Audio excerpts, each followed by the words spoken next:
Olá, pessoal! Eu sou a doutora Juliana Brum Moraes, médica psiquiatra aqui de Londrina, no Paraná.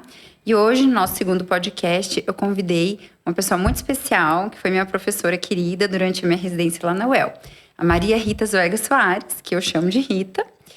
E a Rita, então, me acompanha aí desde a residência, né? Hoje nós somos colegas de trabalho, ela é psicóloga, analista do comportamento. A Rita hoje é professora sênior da UEL, além da atividade dela na clínica, né? E a Rita, além de ser formada pela UEL e ser docente, então, lá, ela também fez mestrado pela UEL, doutorado na USP de São Paulo e o pós-doutorado na Espanha. Então, eu e a Rita, nós temos aí, gente, uma história de trabalhar com transtorno bipolar, discutir casos e também trabalhos colaborativos em livros, né? Capítulos de livros. Então, por conta disso tudo, eu chamei a Rita hoje para conversar com a gente sobre manejo do estresse. Lembrando, né, Rita, que dentro dos transtornos mentais, o estresse psicológico, né, e de outros fatores também, vão influenciar muito, tanto no aparecimento dos transtornos mentais, o surgimento, quanto nas recaídas, né? Então, muitas pessoas talvez não tenham essa noção, né, de que dentro da psiquiatria nós temos componente genético, que ele pode variar dependendo da doença, depressão, transtorno bipolar, ansiedade. Então, tem uma influência genética, mas o ambiente, ele é um segundo impacto que, somado à genética, né, ao risco genético, ele vem e, a partir disso, o desenvolvimento de sintomas. Então, como o estresse, a gente espera que seja um fator que possa também ser controlado, né, dentro do tratamento, alguns parâmetros. Eu queria começar a nossa conversa te perguntando, assim, como que uma pessoa pode identificar fatores estressores? Bom, em primeiro lugar, quero agradecer o convite. Estou muito feliz de estar aqui com você. Foram bons momentos, né, Ju? Sim. E que a gente ainda continue trabalhando, isso é um privilégio, né? Bom, em primeiro lugar, é importante colocar para as pessoas que é impossível a gente viver sem estresse, né? Que a gente está no mundo e desde sempre. E em função disso, até que acredito que o nosso organismo ele foi desenvolvendo aí determinados mecanismos, habilidades para a gente lidar com essas situações estressantes, né? Que é uma reação natural, de preservação, inclusive, de vida ali. Nossos ancestrais, eles precisaram muito, né? Dessa reação enérgica, rápida, para fugir das situações difíceis ou para lutar, né? E esse tipo de reação ainda acontece hoje. O que a gente percebe é que a vida mudou. Os contextos de vida que a gente tem hoje, os perigos são diferentes. Certo. E muitas dessas situações exigem da gente ao contrário. Que a gente fique mais tranquilo, que a gente tenha ideias mais claras para poder decidir, inclusive, de uma forma mais eficaz, o melhor comportamento para lidar com esse tipo de situação. Quando eu falo de estresse, eu gosto muito de lembrar uma condição importante que é a resiliência, né? O que é resiliência? É a capacidade da gente se adaptar a situações de estresse, que é muito importante que a gente desenvolva isso para a vida. Então, tem até algumas analogias, né? O que é ser resiliente? A gente ser como um bambu, né? Que o bambu pode passar por diferentes situações aí climáticas, tudo, e ele se dobra, ele se adapta, ele não se quebra.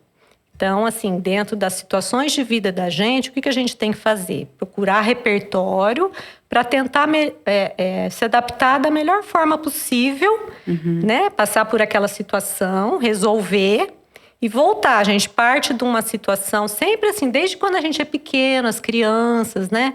Elas estão numa situação segura, confortável. Acontece alguma situação estressante. O que é uma situação estressante? Que exige, que é diferente, que é novidade, que é difícil. Aí ela vai, aprende naquela situação, desenvolve habilidades e volta novamente à situação inicial. Então, essa somatória de situações que a gente chama de resiliência. Certo. Então, é um fator muito importante para a gente conseguir se adaptar aí às diferentes situações que a gente passa na vida, né?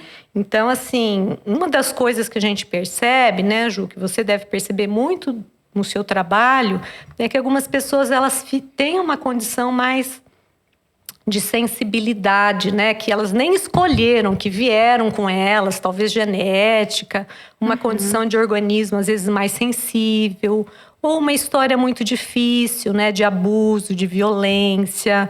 Então, são situações que podem predispor uma dificuldade de vínculo, né? De se vincular com as pessoas, se isolar. Então, são situações que acabam, de uma certa forma, também contribuindo para que essas pessoas tenham maior dificuldade para lidar aí com as situações estressantes, né? Então, você também quer dizer a percepção do estresse, né? Diante de uma situação que exige algumas habilidades, pessoas com esse histórico, ou com essa falta de treino, né? Em idades, assim, de infância, adolescência. Então, elas vão perceber determinadas situações como mais estressantes. Isso. E como que às vezes, assim, a gente pode perceber, ou as pessoas que convivem com a gente podem perceber, olha, ela está estressada, ela está passando por uma situação estressante. Primeiro que a gente tem alguns sinais físicos, né? Desde batimento cardíaco acelerado, ou, de repente, tensão muscular. Às vezes a gente fica, né, mais tensa. Tem algumas pessoas que relatam dor. Ai, eu estou numa situação estressante, estou até com uma dor de cabeça aqui que não passa. Então, sinais emocionais. Muitas pessoas, às vezes, pela condição, ficam apáticas. Até por não conseguir perceber como é que eu vou superar isso. Está além da minha capacidade. Mais tristes, mais irritadiças. A nível até parte cognitiva, né? Olha, a memória está falhando, eu não consigo me concentrar. E muitas pessoas continuam trabalhando, continuam produzindo na atividade profissional, seja estudando, mas o que elas relatam, olha, eu consigo fazer tudo, mas com muito mais, preciso de muito mais esforço, de muito mais energia, né? Então, estou muito mais intensa emocionalmente, qualquer coisa eu fico chorona, ou eu grito mais, estou mais irritadiça. Então, são dicas para a gente começar a olhar, olha, preciso lidar melhor com a minha vida, né? Certo. É interessante, né, que essas emoções, digamos assim, de raiva, de tristeza, elas são protetoras, né? Como você mesma colocou, a questão evolutiva da nossa espécie, né? A espécie humana sempre encontrou aí muita diversidade no ambiente, né? Então, é natural que o nosso cérebro, ele tenha reações de proteção quando ele identifica fatores aí que pareçam ameaças, né?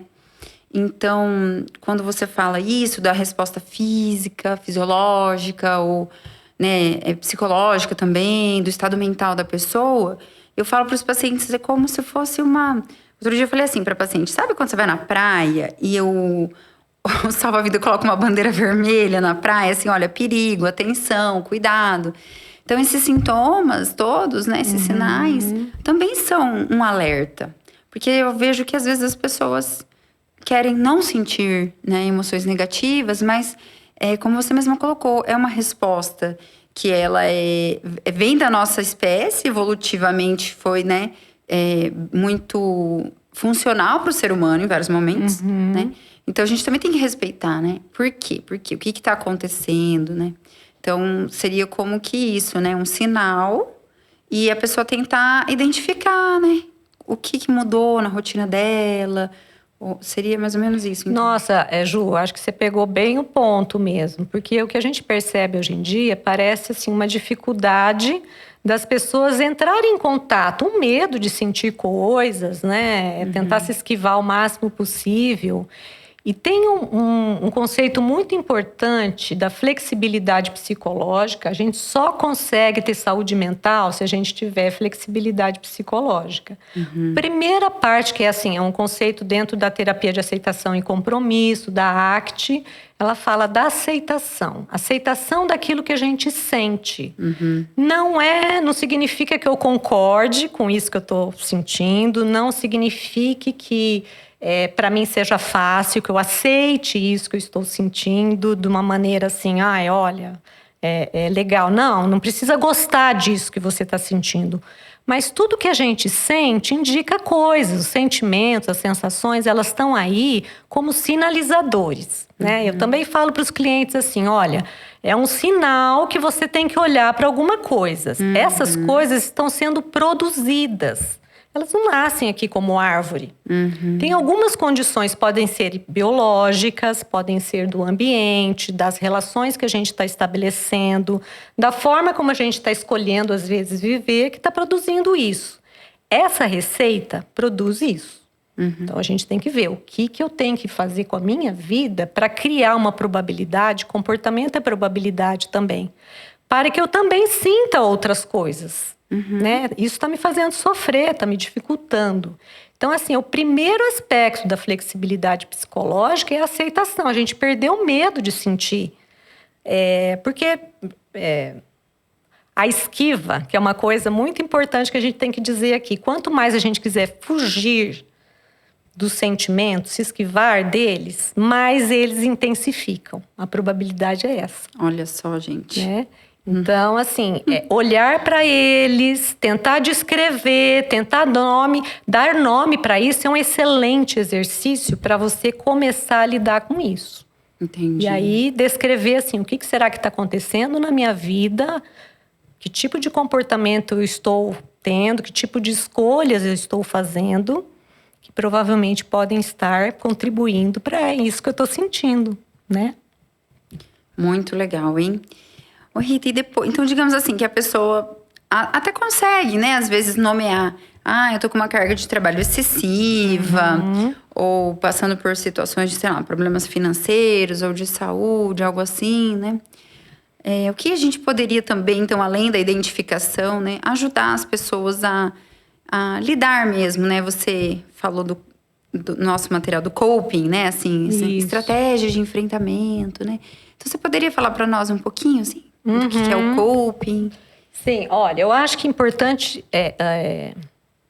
antes da gente tentar passar para as pessoas o que é o coping, elas conseguirem identificar primeiro alguns eventos, tanto externos quanto internos, que podem levar as pessoas a se sentirem estressadas. Então, por exemplo, os eventos externos, eles têm muito a ver com condições que acontecem no ambiente, tá? Já fala isso, externo. Então, por exemplo, um clima extremo, muito calor, muito frio. A gente vive isso muito aqui. Nossa. Né? Dias de muito calor, a gente parece que cansa mais, fica mais irritado, fica mais no limite. Então, é uma das coisas, né, que pode influenciar para isso. Pessoas que se expõe a dietas, por exemplo, hoje a gente vê muito também, dietas muito restritivas, intensas, também estressa o organismo. Sim. Também a gente, quem já passou por isso sabe o quanto isso afeta o humor da gente, a gente tirar determinados tipos de alimentos, né? Sim. Outras coisas, mudanças do tipo, mudanças de emprego, mudança de cidade, mudança de escola, mudança de estado civil. Pode estressar também, mesmo que a gente queira, né? Estou muito feliz que eu vou me casar, tudo, mas isso é uma condição diferente que você vai passar pela sua vida e provavelmente você vai ter que desenvolver novas habilidades para você lidar com isso, né? A preparação da situação e outras situações difíceis, como a violência, o bullying, né? Determinadas condições aí, morar num bairro que expõe mais a gente a esse tipo de cuidado, né? Ao medo. Entendi. Até coisas bacanas, né? Muitas vezes a gente fala do estresse sempre como uma coisa negativa, mas a gente se estressa também por coisas muito legais. Há uma viagem que você programa, né? Que investe dinheiro, investe tempo, né? Vai com pessoas legais, também estressa. Você ser convidado para dar uma palestra, você ter uma promoção no seu trabalho, são situações estressantes que vêm de fora e que a gente precisa de habilidades de coping para se adaptar, né? Outras condições internas que a gente observa também, por exemplo, pessoas que eu acho que é muito comum, né, Ju, que você observa ali no teu consultório, problemas de sono. Com certeza. né? Problemas de sono, eu acho que é uma das coisas aí principais que a gente, como profissional, fica de olho, né? Uma das perguntas que a gente faz, porque isso pode levar a desencadear a muita coisa, e estressa muito o organismo, né? Pensamentos intrusivos. Quando a gente está muito estressado, passando por situações estressantes, a tendência da gente pensar e pensar muito negativo. Então, é uma coisa que, se a gente está... catastrófico até, né? Sim. Coisas que... eu gosto muito de uma frase que agora eu não vou lembrar do autor, fala, olha, eu passei por muitas coisas difíceis, horríveis na minha vida. A maioria delas estava dentro da minha cabeça. Olha. Né? Porque a gente pensa muito, né?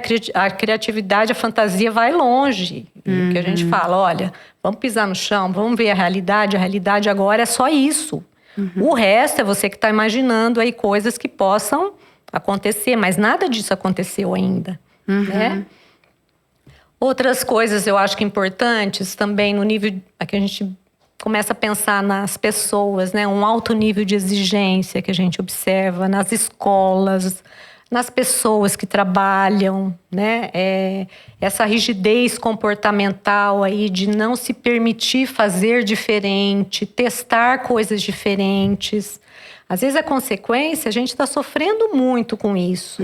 Mas não muda comportamento. Para você mudar a consequência, você tem que passar a se comportar diferente.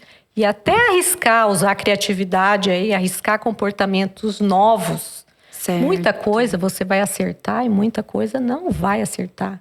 E tudo bem, porque a vida é assim mesmo, né? Então, assim, a gente também arriscar outras coisas aí importantes. A própria questão, também algumas coisas relacionadas à dependência química, dependência de medicação, tudo isso são fatores aí que a gente deve considerar. E com relação ao coping, que é a pergunta, né? A gente estabelecer, desenvolver estratégias para lidar com o estresse, tem algumas coisas que a gente vê na literatura como gerais. Ele faz atividade física, uma boa alimentação, né? Cuida da sua rotina.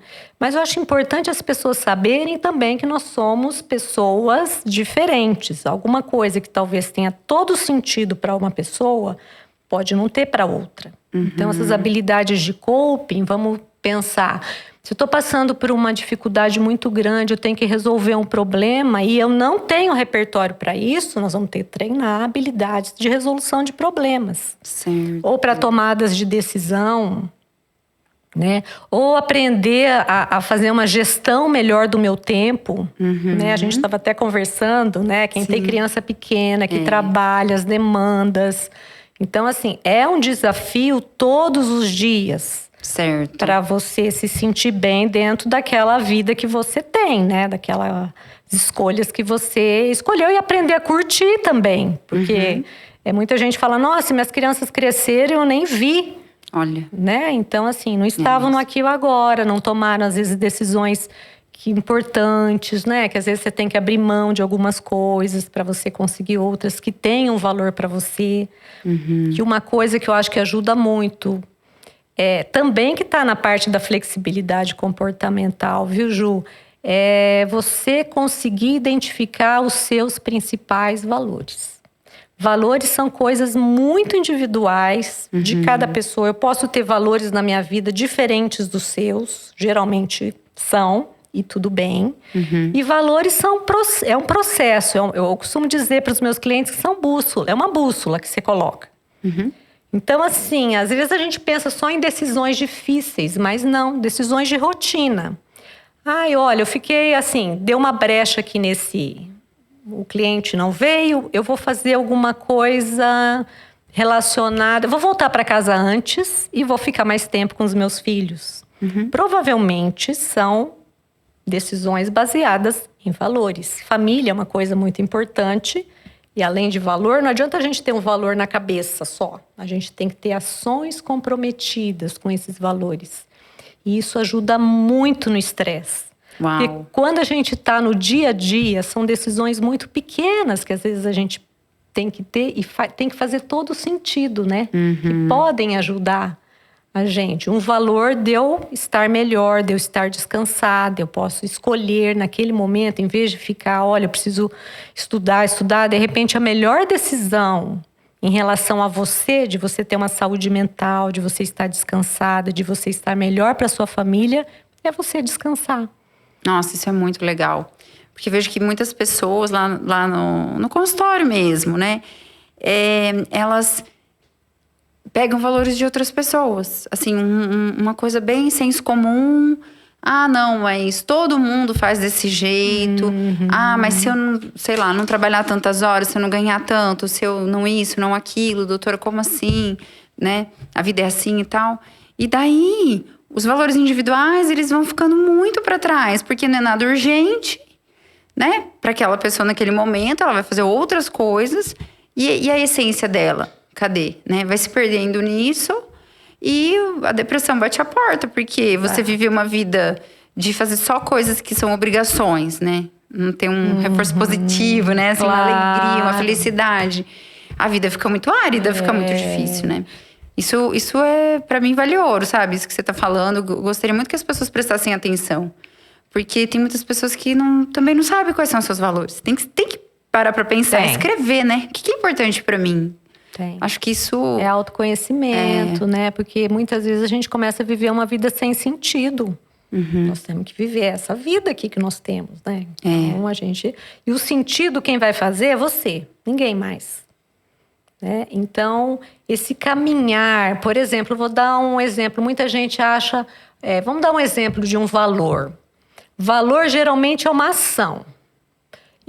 Um valor para mim é amar a pessoa que eu escolhi para viver comigo, o meu parceiro. É amar, tá? Não é uma coisa que a gente chega ao fim. Né? Quando você fala, nossa, eu tô apaixonada, eu tô amando essa pessoa. Então, acabou. Você não vai se comportar mais em relação a isso. Até porque o comportamento de amar, ele se mantém se a gente se comporta nele. Se a gente tem ações em relação a esse amar a essa pessoa todos os dias. E isso faz o significado para a tua vida, né? O valor não pode estar lá na frente. Quando eu me aposentar, quando eu começar a ganhar mais, quando eu ficar... Não, o valor é uma coisa que a gente faz todos os dias.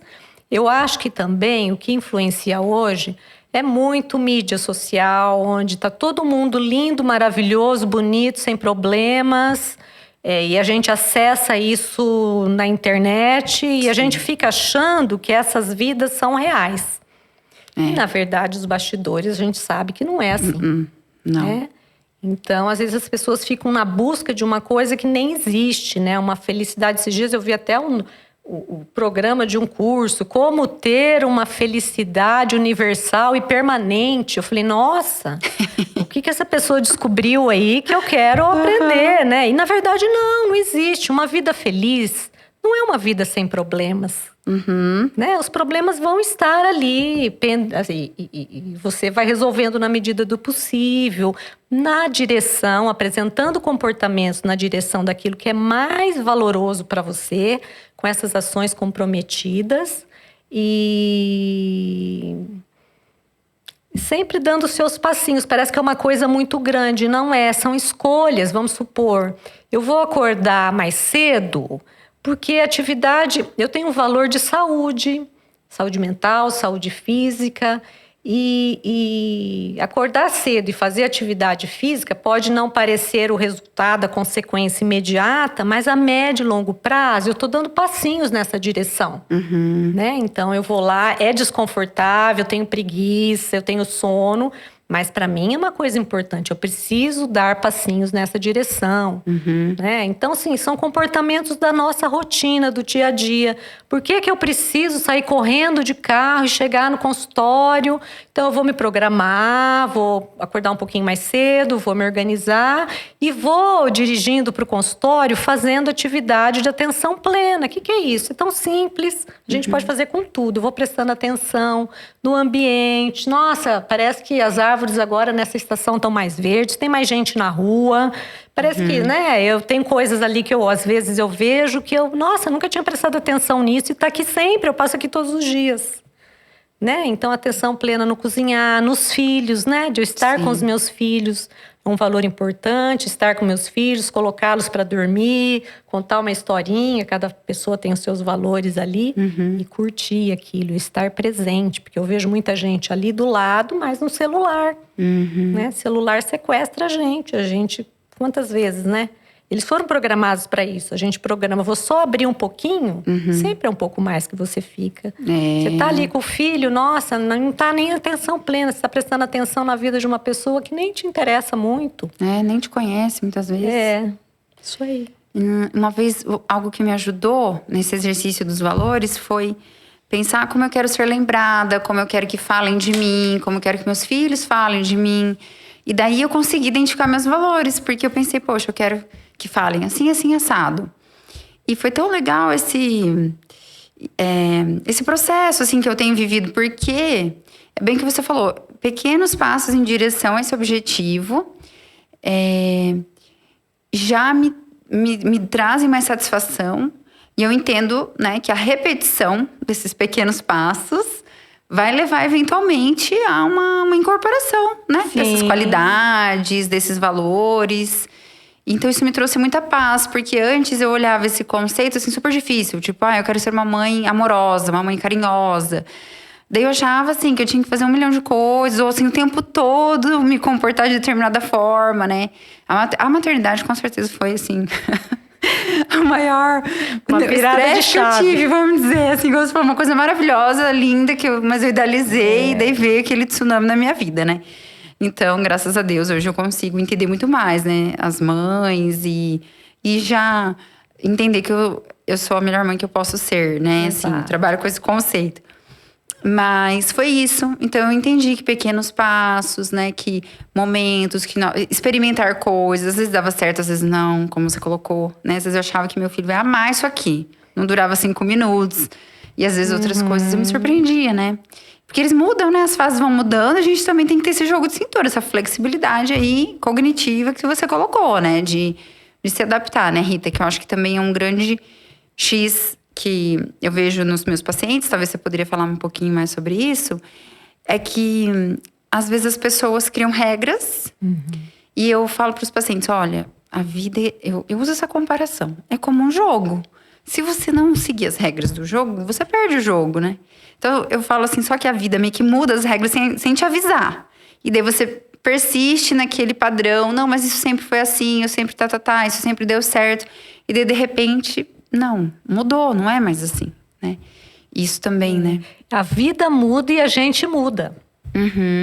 Então, às vezes, você deu esse exemplo. Eu quero ser essa mãe amorosa, tudo. E naquele dia, você tem outras demandas. A sua rotina tá uma loucura.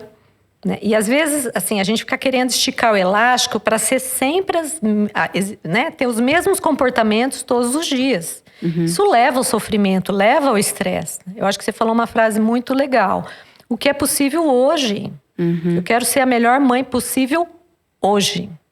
Hoje o seu possível pode estar aqui, amanhã o seu possível pode estar lá em cima, outro dia se está diferente. E eu acho que também reconhecer o que é possível. Né? E a gente sabe, assim, eu trabalho também com o desenvolvimento infantil e a gente sabe que não é um dia que vai fazer com que aquilo tudo se derrube, né? Essa coerência também desses nossos filhos perceberem que a gente tem limites, que nem tudo pode ser feito do jeito que a gente gostaria, que também a gente fica frustrado, que eles também podem ficar frustrados, até deveriam, né? Tem mães aí que fazem das tripas coração, e isso é importante, faz parte do desenvolvimento deles.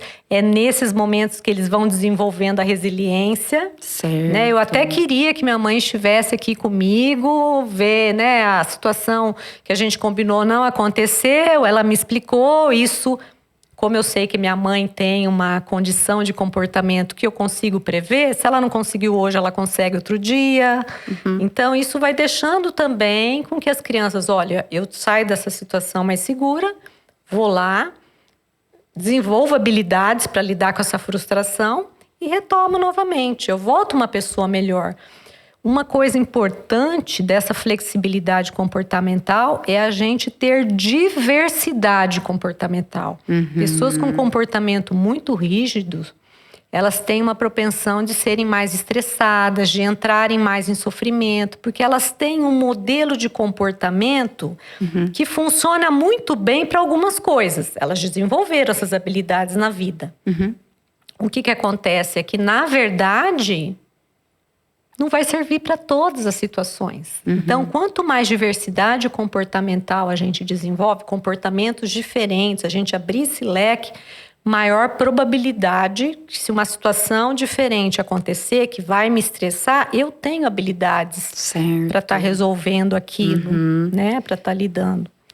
Legal. É importante mesmo a gente falar, né? Que o cérebro, ele aprende tanto, ele absorve tanta coisa, né? Então, quanto mais exposto, né? Tanto a interações sociais, conhecer pessoas novas, lugares diferentes, né? Mesmo que seja um livro, um filme, tudo pode ser informação que, de alguma forma, né? Pode ser, às vezes, usado em outro contexto, né? Dá uma habilidade diferente, né? Isso, se expor a esse tipo... Nossa, todos esses exemplos são perfeitos, né?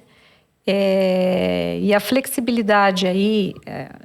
Na verdade, a diversidade comportamental, quanto mais comportamentos, vai fazendo também com que, assim, essa situação do estar com pessoas, né? Hoje, cada vez mais a gente descobre que o pertencer a um grupo, né? Se sentir aceito nesse grupo, apoiar e ser apoiado. Quantas coisas a gente ganha na relação?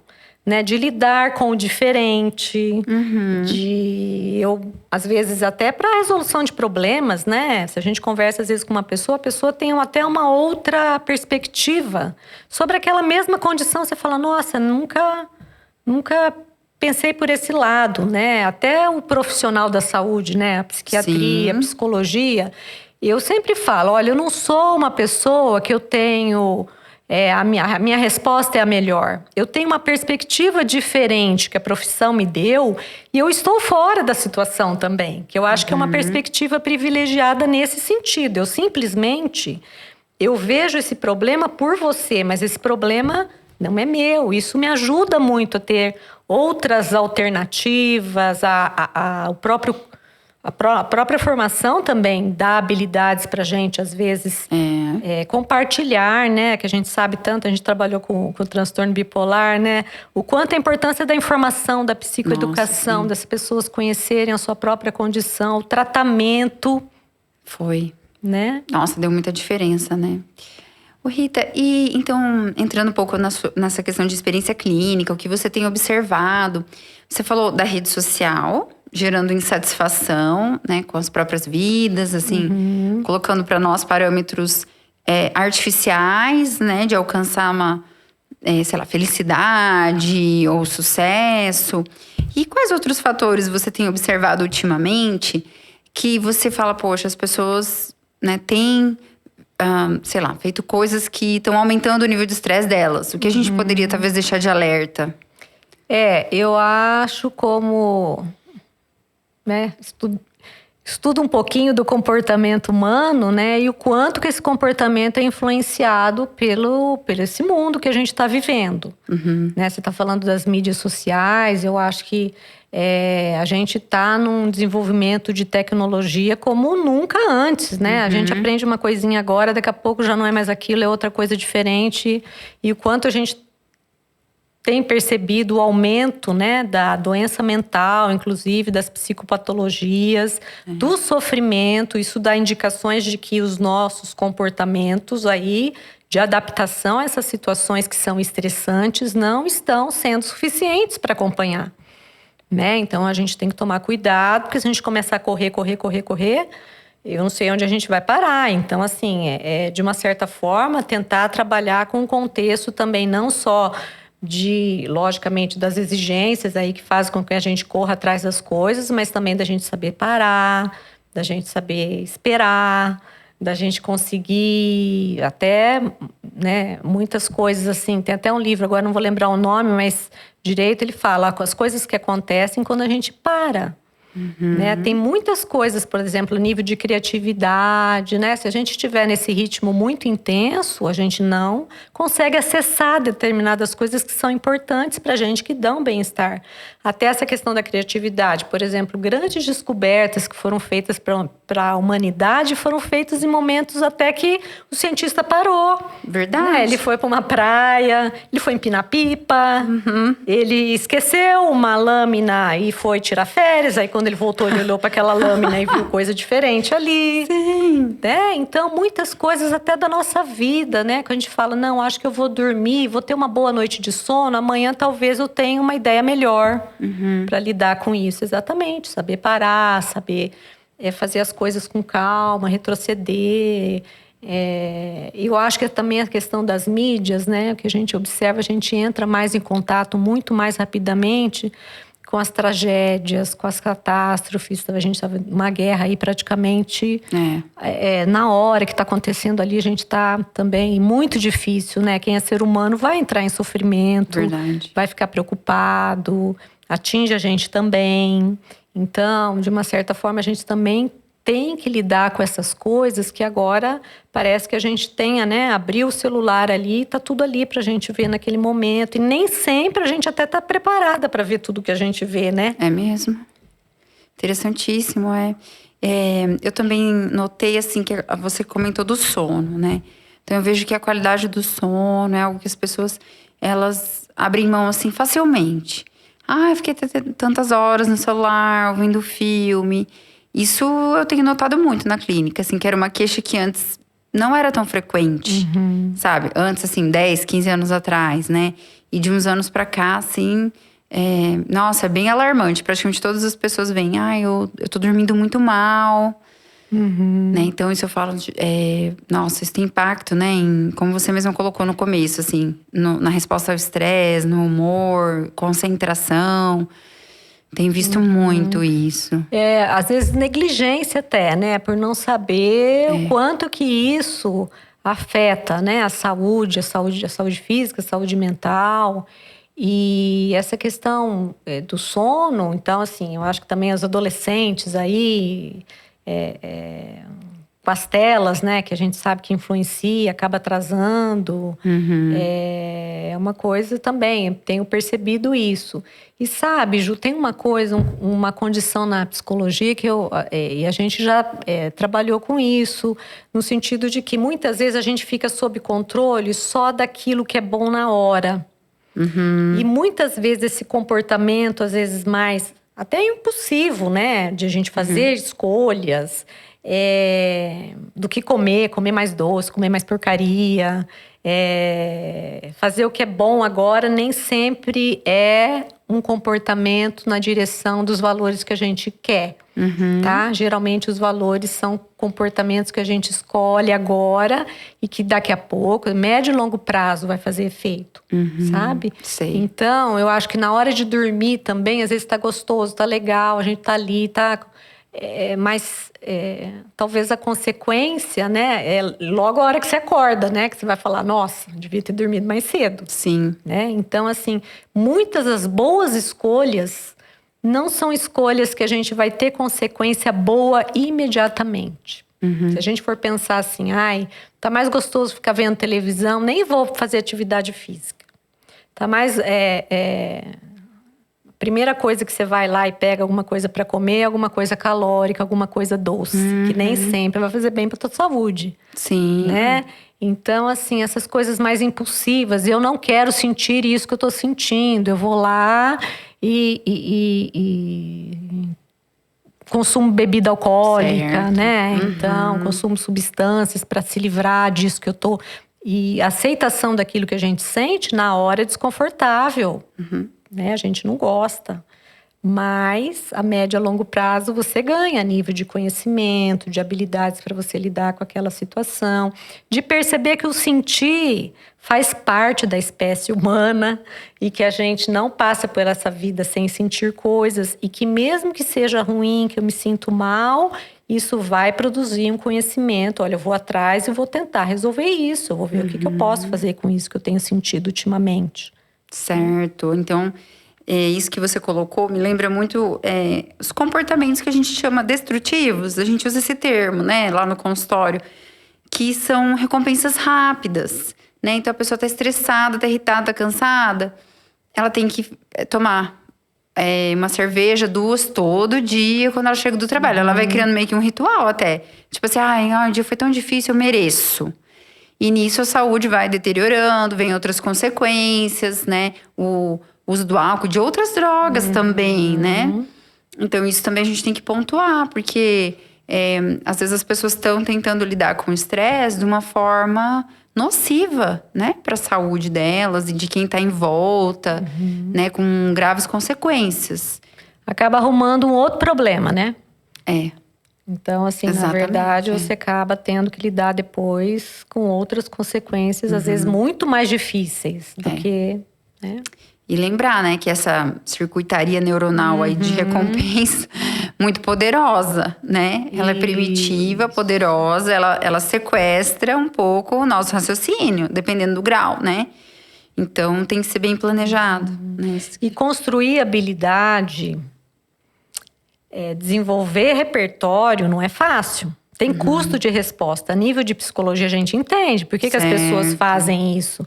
Porque a gente vai para o mais econômico, para aquilo mais fácil. Mais Se a vida rápido. inteira eu entrei em contato com uma situação, né? Eu vou depois do trabalho, eu tomo uma cerveja para dar uma relaxadinha, e eu sinto coisas que, de repente, eu acabo não pensando tanto naquilo que eu tenho que pensar, eu acabo relaxando mais.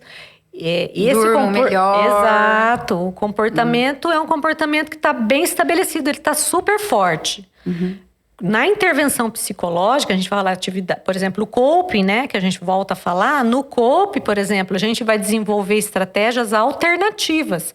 Esses comportamentos estão fraquinhos para competir com esse que está ali. Quantos anos você está fazendo isso? Quantos dias você está fazendo isso? Então, é uma coisa que também eu falo, a persistência, né? De você insistir. Imagino que também, Com certeza, né, Ju, a gente nas suas orientações. Persiste um pouquinho mais, vamos tentar. Isso faz parte, porque esse outra condição aqui, ele está muito fortalecido. E esse está enfraquecido. Então, para competir, na hora da decisão ali, se você não tiver foco nos seus valores, olha, essa ação é comprometida com o meu valor, tá muito difícil, eu tô tendo que aguentar uma situação aqui, mas eu vou insistir, porque eu sei que, aí a informação, que a médio a longo prazo, a doutora Juliana me falou que isso vai acontecer né? Então, você tem essa outra perspectiva, que é a nível do teu conhecimento profissional, você sabe o que determinado tipo de conduta pode fazer no futuro, né? Que eu acho que isso que talvez as pessoas também precisem saber para fazer isso de um valor, uma ação comprometida em relação àquilo que é mais importante, a estabilidade dela emocional, ela ser feliz mesmo com problemas, né? Tomar decisões acertadas. Eu vejo que muitas pessoas não têm mesmo esse conhecimento de que dá pra gente lapidar a nossa vida, qualidade de vida, né? Que a gente pode buscar. Parece que é meio que como que um acidente, uma sorte. Agora, né, eu não tô bem, que pena, que azar. E daí fica como uma coisa muito aleatória, que pode ou não, né? Tem pessoas que têm sorte, que estão super bem. Quem, sei lá, tem azar, não tá se sentindo bem. E aqui a gente traz esse contraponto, né? De que quem trabalha com saúde mental, quem estuda, quem, enfim, faz terapia e se cuida de outras formas, não, você tem um certo controle. Dá pra gente prestar atenção, né, em tudo isso e trazer reflexão e mudança e experimentar novas estratégias, né? Nossa, eu acho que você falou uma coisa bem legal aqui. É a sorte, né? A gente sabe que se a gente consegue se perceber como um participante ativo da vida, fazendo escolhas, né? E não deixar que as outras pessoas façam, deixar que a sorte venha. Eu acho que é um grande avanço para a gente lidar. Perceber que eu tenho condição de ter algumas coisas, eu não tenho controle mesmo, mas de muitas coisas eu tenho. Né? Então, assim, E o autoconhecimento permite, inclusive, a gente perceber o que vai funcionar melhor com a gente. Eu tenho uma história de coisas que eu fiz bem. A gente não precisa jogar tudo fora. Então, assim, o que você já fez na vida que produziu bem-estar, saúde, que você se sentiu melhor? Qual foi o período da tua vida que você administrou bem as suas coisas? O que você fazia? Qual era a receita? Então, assim, o fato da gente perceber também que a gente pode ter controle de algumas coisas é fundamental. Porque se a gente não escolher, se a gente não atuar na vida, né, como um participante ativo, as outras pessoas vão fazendo pela gente. Ou a gente acaba não fazendo, fica apático também, porque, né, por mais que eu faça, parece que não dá tanto resultado, depende de sorte, não. Né? A gente perceber isso é muito importante, faz bem para a saúde mental. Com certeza. Né? Rita, e um outro aspecto que eu gostaria que a gente abordasse aqui, que também uma fonte importante de estresse é falta de comunicação, né? Então, você sempre fala de assertividade também, né? Como uma habilidade importante.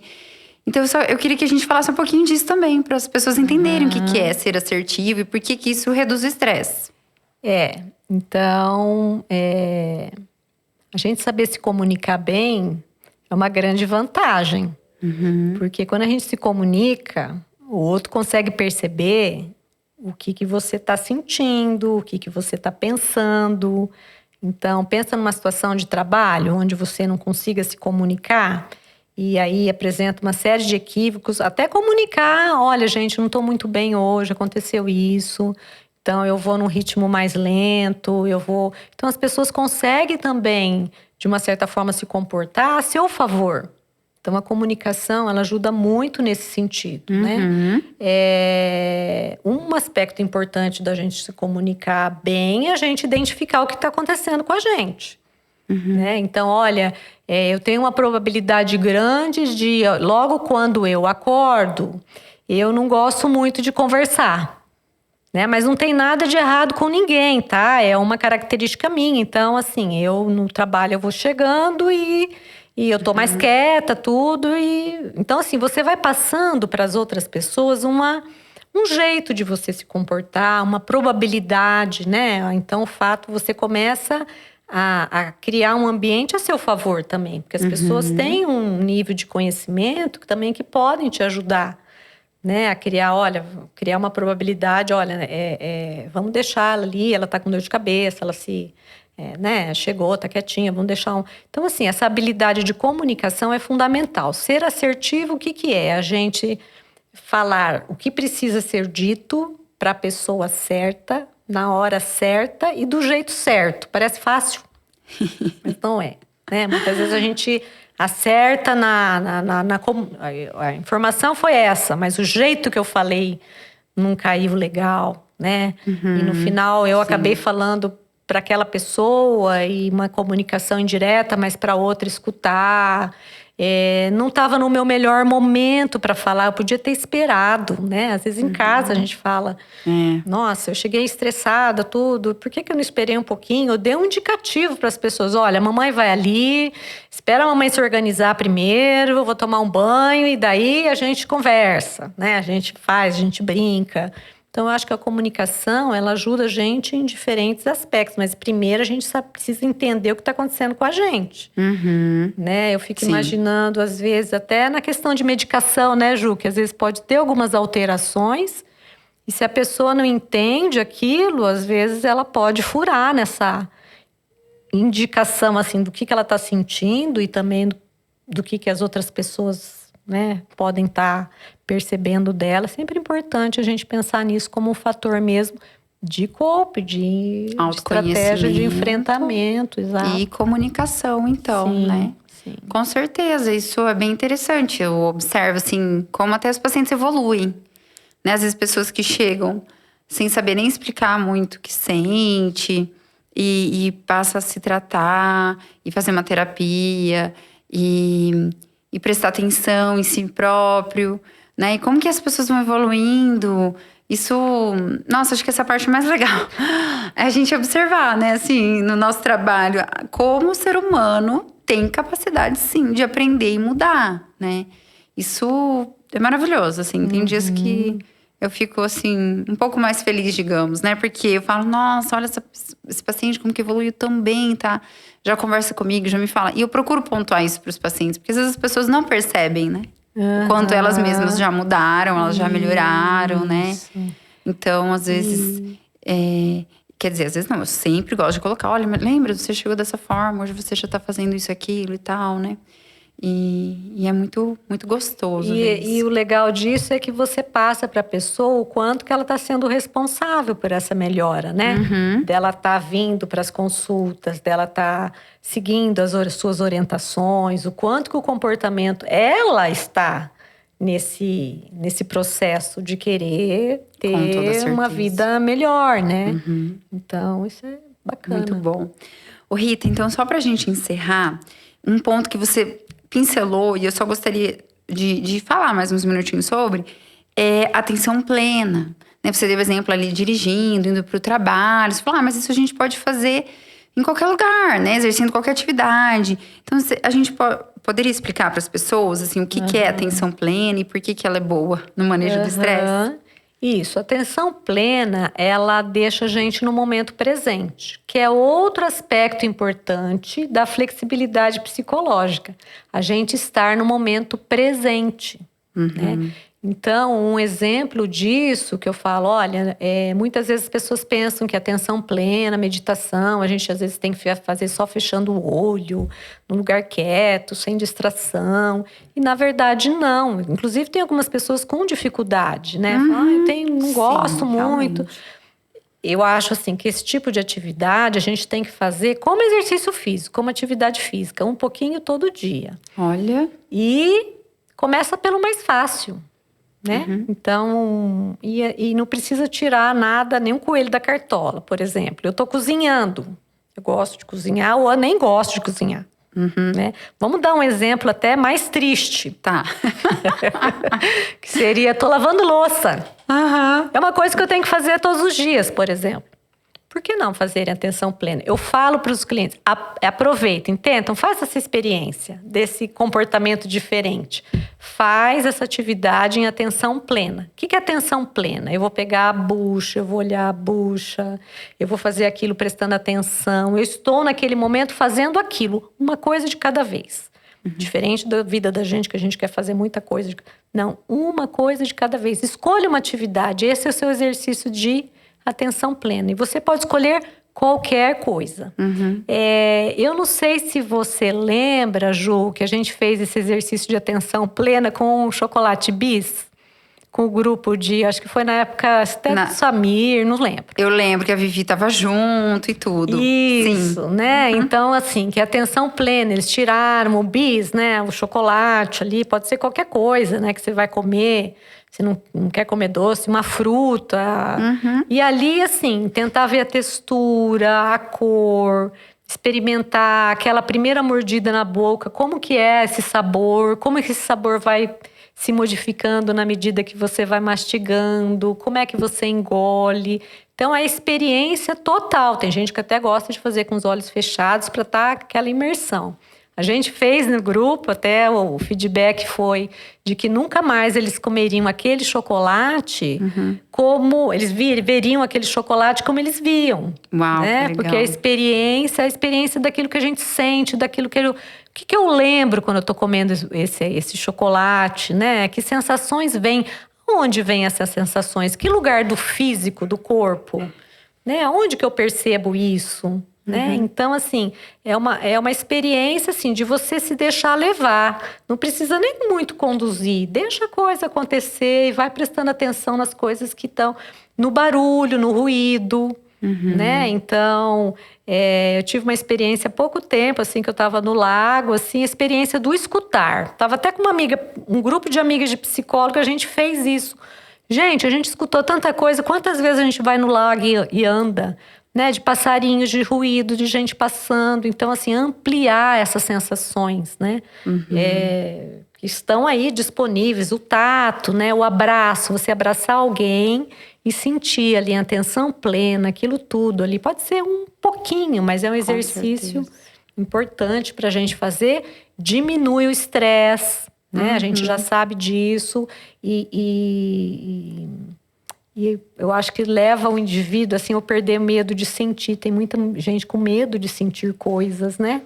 Então a gente está explorando coisas aí que são legais, mas a gente pode fazer até um trabalho que eu vi na Espanha, com dor, fazer atenção plena com pessoas que tinham enxaqueca.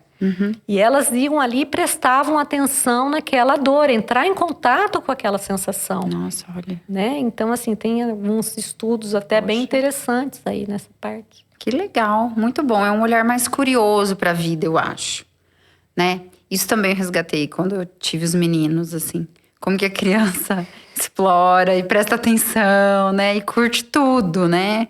Assim, brinca com uma sacola de mercado, né? Se você deixar. Então, isso também foi um aprendizado que os meus filhos me deram, sabe? As crianças, nossa, são sábias, né? Ensinam muito pra gente. Muitas coisas aí que a gente tem que retomar. Sim. Esse lado criança que a gente foi, né? Do se envolver nas coisas, do brincar, do sorrir, né? Fiz também uma vez uma atividade lá no hospital de risoterapia, né? Da gente rir das coisas, de dar gargalhada, de aproveitar aquele momento, né? A gente sabe que o riso relaxa, também é um bom. A gente ser otimista, a gente ter uma postura mais positiva em relação à vida também ajuda a lidar com o estresse, né? A gente saber as dificuldades vão vir. Elas estão aí, a gente percebe logo, a gente tem que fazer o contraponto. Peraí, eu vou ver o lado positivo disso. Eu vou levar essa coisa um pouco Tem um lado, inclusive, da DBT, né? Que é ver esse lado mais positivo, mais descontraído, a gente provocar situações pra gente dar risada da gente mesmo.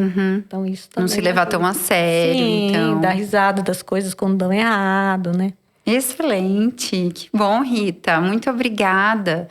Acho que o pessoal assim, vai ter muito conteúdo aí para refletir, para, né, quem sabe colocar em prática. Te agradeço novamente por estar aqui compartilhando seu conhecimento, da sua experiência. Foi muito legal, muito bom mesmo. Obrigada. Adorei, Ju, também. Tentei ficar em atenção plena aqui com você, viu?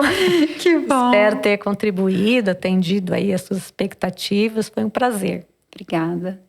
Então é isso, pessoal. Então a gente encerra esse nosso podcast e que vocês possam mesmo levar essa troca de ideias aqui, de experiências para o seu dia a dia e reduzir o seu estresse. Tchau.